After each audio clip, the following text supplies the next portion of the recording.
하게 착용하시고 손 씻기라든가 또 사회적 거리 철저하게 당분간은 지켜야 될 것 같습니다. 네, 그래서 오늘은요, 이 코로나 수칙, 코로나19 상황 긴급 점검을 위해서 보도국 김철원 기자를 모셨습니다. 네, 자 오늘 브리핑 현장에 다녀온 걸로 알고 있습니다. 매일 브리핑을 하고 있는데 오늘 시청의 브리핑 분위기는 좀 달랐다고 들었습니다.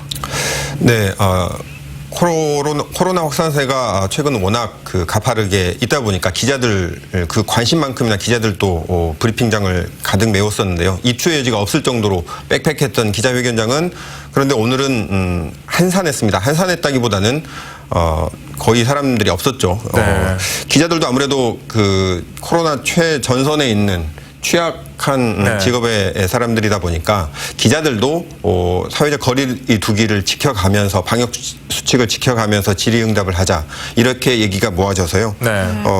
신문기자의 대표 1명, 방송기자 중 대표 1명 이렇게 참석을 해서 이용섭 시장과 박향 광주시 복지건강국장과 질의응답을 하는 그런 모습이 연출됐습니다. 앞으로도 상당 기간 동안 그런 모습들이 연출이 될 것 같습니다. 동료 기자들이 그럼 궁금해하는 것을 계속해서 대신 질문해주고 막 그랬겠네요. 예, 대표로 들어간 기자에게 문자나 카톡으로 묻고 싶은 것을 전달을 해서 대신 질문하는 그런 모습들이 연출이 됐었죠. 네. 네, 그럼 오늘 브리핑 내용 짧게 요약 부탁드립니다. 네, 그동안 시민들의 큰 불만을 샀던 동선 공개와 관련해서 이용섭 시장이 입장을 발표했습니다.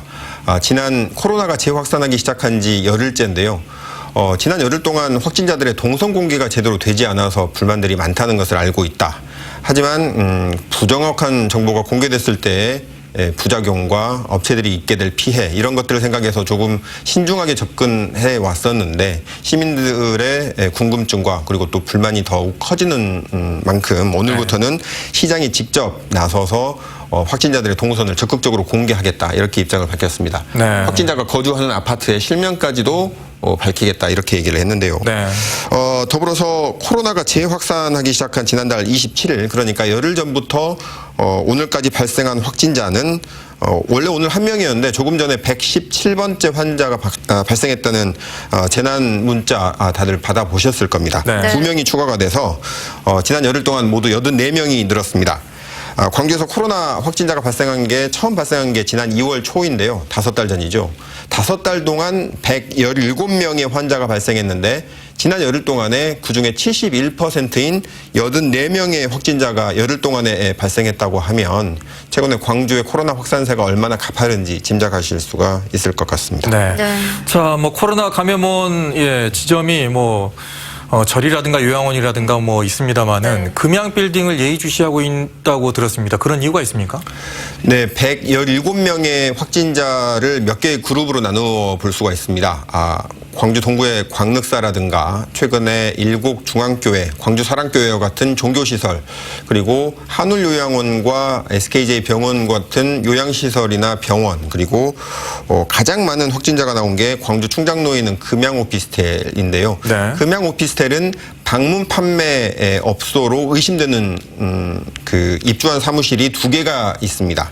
광주시가 여기를 광주 지역 확산의 진원지로 확정을 짓지는 않고 있습니다. 의심하고 있는 건데요. 네. 그 근거는 다른 그룹의 확진자들은 발생했다가 잠잠해지곤 했는데 이 금양 오피스텔에서는 지난 열흘 동안 끊임없이 확진자가 계속해서 쏟아져 나오고 있습니다.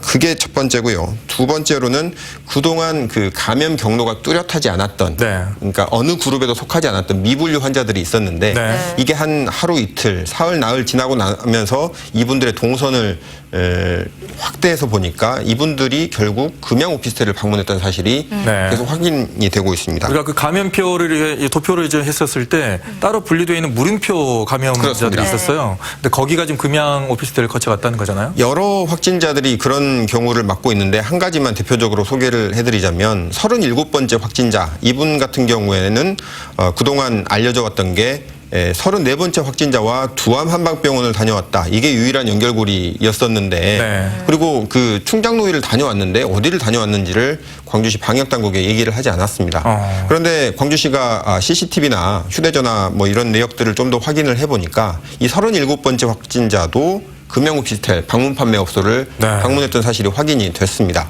근데 이거를 먼저 공개하지 않고 나중에 광주시가 그 다른 경로를 통해서 확인을 했거든요. 네. 이거를 동선을 솔직하게 얘기하지 않고 숨겼던 이런 사실을 가지고 광주시는 오늘 37번째 확진자를 경찰에 고발하기도 했습니다. 네. 그러니까 네. 미리 좀 말을 했으면 이 관계 당국이라든가 이 관련 의료진이라든가 공무원들이 혼선을 겪지 않거든요. 예. 네. 자, 그 외에도 또 있지 않습니까? 뭐 45번째 환자라든가 42번째 환자 뭐 이 경우도 이제 결국에는 금양빌딩. 그렇습니다. 네. 42번째 확진자의 경우 이 독림동의 도서관에서 일하시는 분이었는데 네. 깜깜이 환자로 분류됐었거든요. 네. 그런데 이분의 동선을 좀 더 확대해서 보니까 이분도 금양 오피스텔의 방문 판매업소에 들렀던 사실이 확인이 됐고요.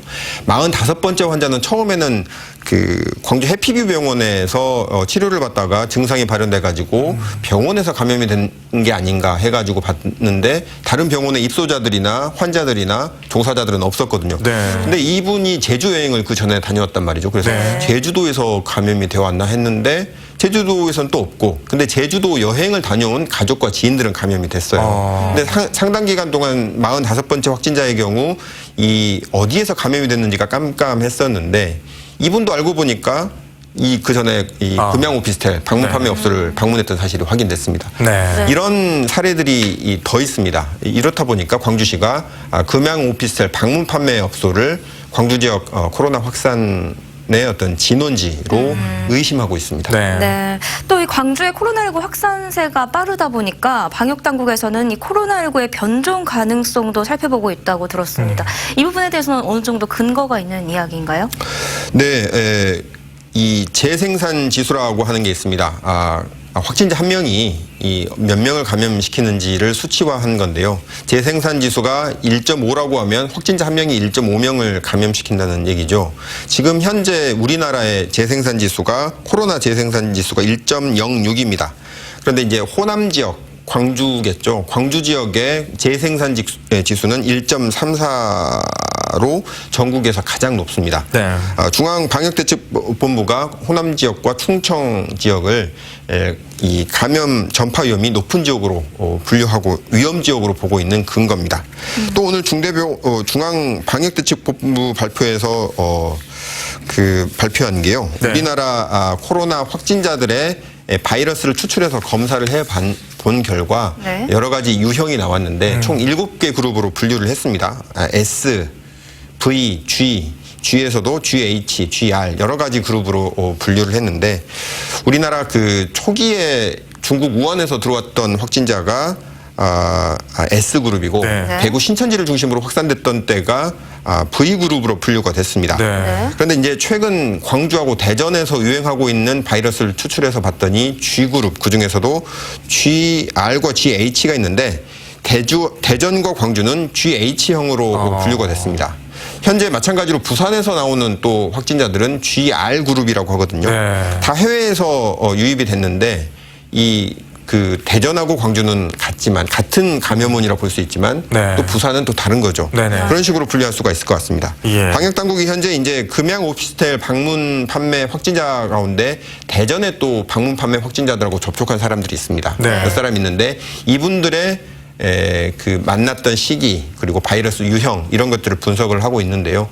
이런 것들을 좀 더 분석하다 보면 광주가 먼저 감염이 됐는지 아니면 대전에서 감염이 됐는데 그게 광주로 퍼진 것인지의 선후 관계가 좀 더 분명해질 것 같습니다. 네. 네. 지금은 사회적 거리두기 이제 2단계입니다. 이런 확산세의 분위기가 혹시 3단계로 격상될 수도 있는 상황인가요?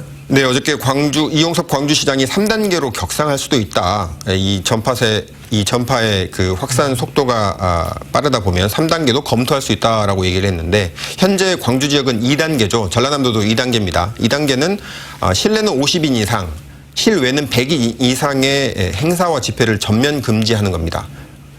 그런데 이제 이게 3단계로 강화된다고 하는 건 이 네. 숫자가 10명으로 낮춰지는 겁니다. 10인 이상의 모든 집회와 행사를 금지하는 거죠. 네. 그렇게 된다고 하면 거의 이 밖으로 나가는 행사들은 모두 나가는 일들은 거의 못한다고 보시면 될 텐데요. 사적인 모임도 10명이 넘어가면 안 된다는 거잖아요. 그렇습니다. 예. 이 3단계의 발령 기준을 광주시는 어떻게 잡고 있느냐.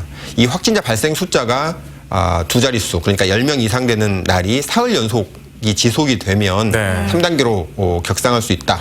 이렇게 얘기를 하고 있습니다. 그래서 지난 열흘 동안에 하루 발생 확진자가 몇 명이었는지를 한번 좀 짚어드리겠습니다. 네. 재확산하기 첫 시작한 날인 6월 27일이 4명, 28일 4명, 29일 3명, 30일 12명, 7월 1일이 가장 현재까지 많았습니다. 22명, 7월 2일 6명, 3일 8명, 4일 16명, 5일 7명, 토요일이 16명, 일요일이 어저께 7명, 오늘은 현재까지 2명입니다. 네. 이틀 연속 두 자릿수는 있었습니다. 6월 30일 12명, 7월 1일 22명. 근데 아직까지 사흘 연속 두 자릿수는 없는 상태입니다. 뭐 이번 주가 뭐 현실적인 고비겠네요. 분수령이 될 수 있겠네요. 네, 정말 지난 2월 이 대구 사례를 살펴보면 이 20명에서 200명까지 가기까지 일주일밖에 걸리지 않았는데 광주 확산세도 심상치 않아 보입니다. 이 부분에 대해서는 광주시는 어떤 입장을 보이고 있나요? 네. 대구에서 광주보다 더 늦게 나왔습니다. 대구에서 확진자가 나왔던 게 2월 18일인데요. 첫 환자가 나왔는데 이게 닷새 만에 300명까지 늘었습니다.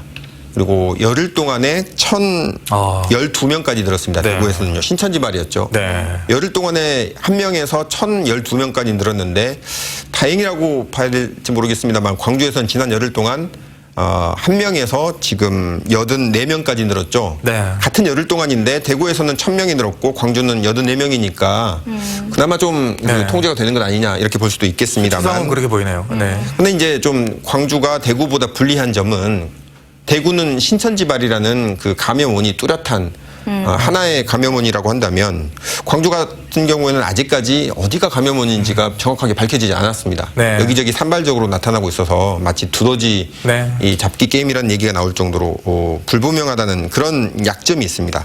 마음을 놓지 말아야 할 이유이기도 하고요. 다만 이제 광주시는 확진자가 이렇게 증가하고는 있지만 이 대부분의 확진자들이 그동안에 이제 깜깜이 감염자들이 많다 이런 걱정들이 많았는데 최근에 아까 말씀드렸다시피 금양 오피스텔 관련자들이 나오면서 어느 정도 감염 경로가 대부분이 파악돼서 통제할 수 있게 된 점을 다행스럽게 여기고 있습니다. 네. 자, 이번 주가 고비가 될 것 같습니다. 다시 한번 말씀드립니다. 저희가 사회적 거리두기라든가 또 개인 위생 철저하게 해서 이번 주에 막아내야 될 것 같습니다. 오늘 나와주셔서 고맙습니다. 감사합니다.